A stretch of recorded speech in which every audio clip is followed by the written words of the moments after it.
semua. Jumpa lagi dalam renungan harian kita bersama saya Suster Petronella Borukaro KICC. Hari ini hari Kamis tanggal 24 Februari 2022, pekan biasa ke-7. Bacaan Injil yang akan kita renungkan diambil dari Injil Markus bab 9 ayat 41 sampai ayat 50. Aku berkata kepadamu, sesungguhnya barang siapa memberi kamu minum secangkir air oleh karena kamu adalah pengikut Kristus, ia tidak akan kehilangan upahnya. Barang siapa menyesatkan salah satu dari anak-anak kecil yang percaya ini, lebih baik baginya jika sebuah batu kilangan diikatkan pada lehernya, lalu ia dibuang ke dalam laut. Dan jika tanganmu menyesatkan engkau, penggallah, karena lebih baik engkau masuk ke dalam hidup dengan tangan kudung daripada dengan utuh kedua tanganmu dibuang ke dalam neraka, ke dalam api yang tak terpadamkan. Di tempat itu ulatnya tidak akan mati dan apinya tidak akan padam. Dan jika kakimu menyesatkan engkau, penggallah, karena lebih baik engkau masuk ke dalam hidup dengan timpang daripada dengan utuh kedua kakimu dicampakkan ke dalam neraka. Di tempat itu ulatnya tidak akan mati dan apinya tidak akan padam. Dan jika matamu menyesatkan engkau, cungkilah, karena lebih baik engkau masuk ke dalam kerajaan Allah dengan bermata satu daripada dengan bermata dua dicampakkan ke dalam neraka, di mana ulat-ulat bangkai tidak mati dan api tidak padam. Karena setiap orang akan digarami dengan api.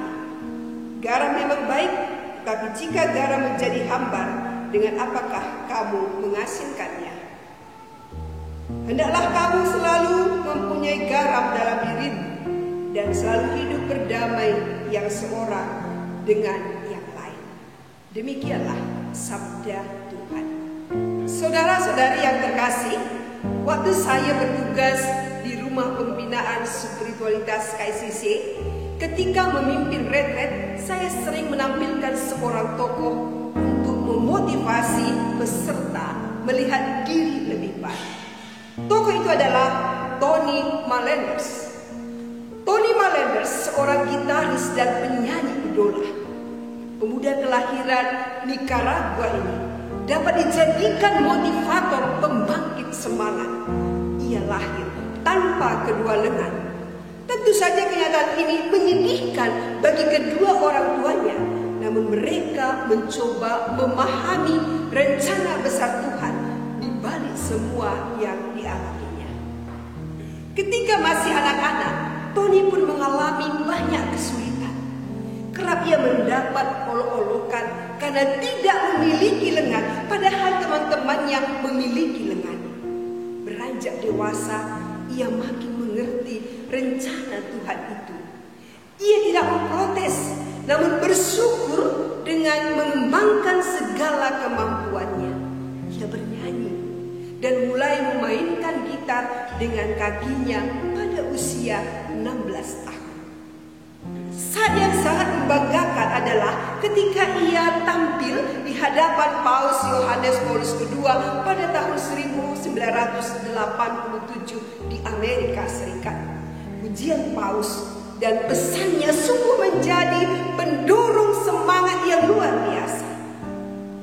Jadilah penyebar harapan, menumbuhkan harapan bagi sesama. Itulah yang ia kerjakan sekarang. Ia menjadi motivator melalui lagu-lagu dan penampilannya.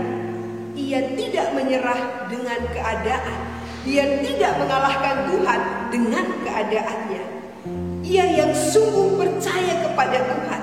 Ia banyak berkeliling dan memberi semangat pada para pemuda atau orang-orang yang mengalami keadaan seperti dirinya. Jangan pernah menyerah. Demikian pesannya. Dalam setiap kesempatan dia selalu berkata, jangan pernah menyerah. Kalian memiliki anggota badan yang lengkap, pasti bisa melakukan banyak hal. Tuhan menyayangi kita. Demikian senantiasa disampaikan oleh Tony. Lihat saya. Seruannya kepada orang-orang yang merasa tidak punya harapan lagi. Saudara-saudari terkasih, hari ini dalam bacaan yang kita dengar, Yesus memberikan sederet peringatan tegas dan keras kepada murid-muridnya. Yesus berkata, barang siapa menyesatkan salah satu dari anak-anak kecil yang percaya ini, lebih baik baginya jika sebuah batu kilangan dikaitkan pada lehernya, lalu ia dibuang ke dalam laut. Dan jika tanganmu menyesatkan engkau, penggallah.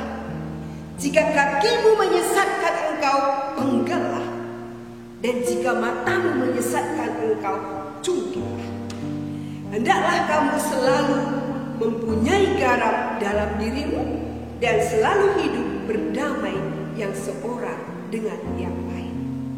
Saudara-saudari, jika perkataan Yesus ini dipraktikkan secara harafiah, maka akan jelas siapa yang berdosa dan dosa apa yang dilakukan. Karena jika tangannya yang berdosa, maka tangannya lah yang dipenggal. Dosa apa yang bisa dilakukan oleh tangan? Banyak. Misalnya mengambil yang bukan miliknya, memukul atau membunuh orang lain, dan lain sebagainya. Jadi tujuan Yesus dengan sederet peringatan yang tegas dan keras ini jelas, yakni agar tidak satu anggota tubuh pun dibiarkan ada di bawah kuasa dosa atau menjadi hamba dosa. Manusia berdosa bukan karena tangan, bukan karena kaki, dan juga bukan karena matanya.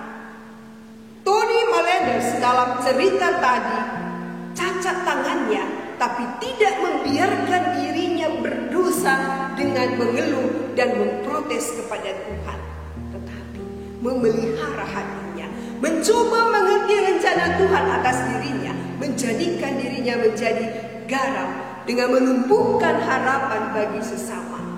Manusia tahu apa yang menjadi penyebab dosa dalam batinnya dan dalam relasinya dengan orang lain. Karena itu, Yesus menuntut kesediaan kita untuk menyingkirkan segala hal yang kurang baik dalam hati yang dapat membuat kita jatuh ke dalam dosa, yakni keegoisan, kecenderungan menerapkan harga diri pada diri, mengagungkan prestasi, dan mementingkan keinginan badan, dan lain sebagainya. Yesus tidak menghendaki manusia membuat dirinya cacat secara fisik, karena cacat itu sendiri tidak dapat menghentikan manusia jatuh dalam dosa kalau ia tidak mau berhenti melakukan dosa. Yesus menuntut sesuatu yang jauh lebih sulit, yakni penyangkalan diri. Maka saudara-saudari yang terkasih, lewat sabda Tuhan ini kita diajak untuk menyingkirkan batu yang membuat kita tersandung, menyingkirkan segala sesuatu yang membuat diri kita tersesat, yang membuat kita jatuh dalam dosa dan jauh dari Tuhan. Menjadikan diri kita menjadi garam bagi sesama untuk memberi rasa yang menyenangkan dan menggembirakan Tuhan.